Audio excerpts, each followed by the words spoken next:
My name is Sanjeev Raghubir. I work at the Shoprite Group, Shoprite Holdings Group, and I'm the Chief Sustainability Officer for Shoprite. So essentially I was talking about sustainability at Shoprite and what we're doing from an environmental and from a social perspective. Really telling the audience about our journey towards net zero in terms of being a net zero company, using more renewable energy, reducing the amount of energy that we use, so that we can improve our environmental footprint, reduce our carbon footprint, if you like, and also how we help and support communities in the different programs that we have. Yeah, look, I think we've got a number of goals, particularly on the climate side, in terms of our ambition to be net zero by 2050.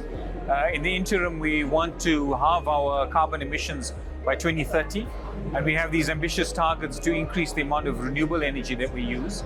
So at least 25% of our electricity is sourced from renewable sources by 2030. I think there's a lot of interest in terms of our programs like surplus food donations.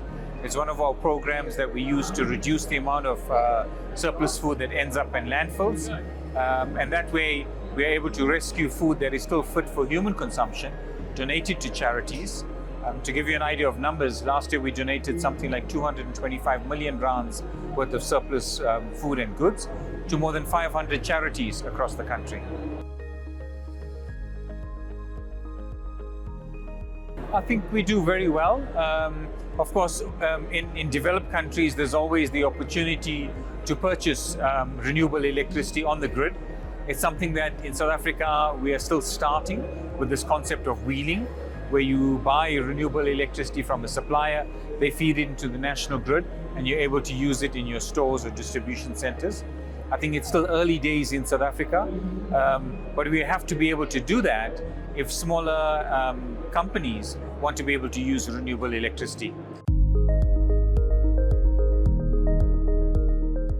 I think it's very good in terms of bringing eyes on different suppliers and different exhibitors.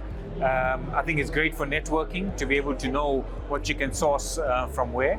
And I think it's also a great place to see what innovations there are in the food sector, in the food and hospitality sector.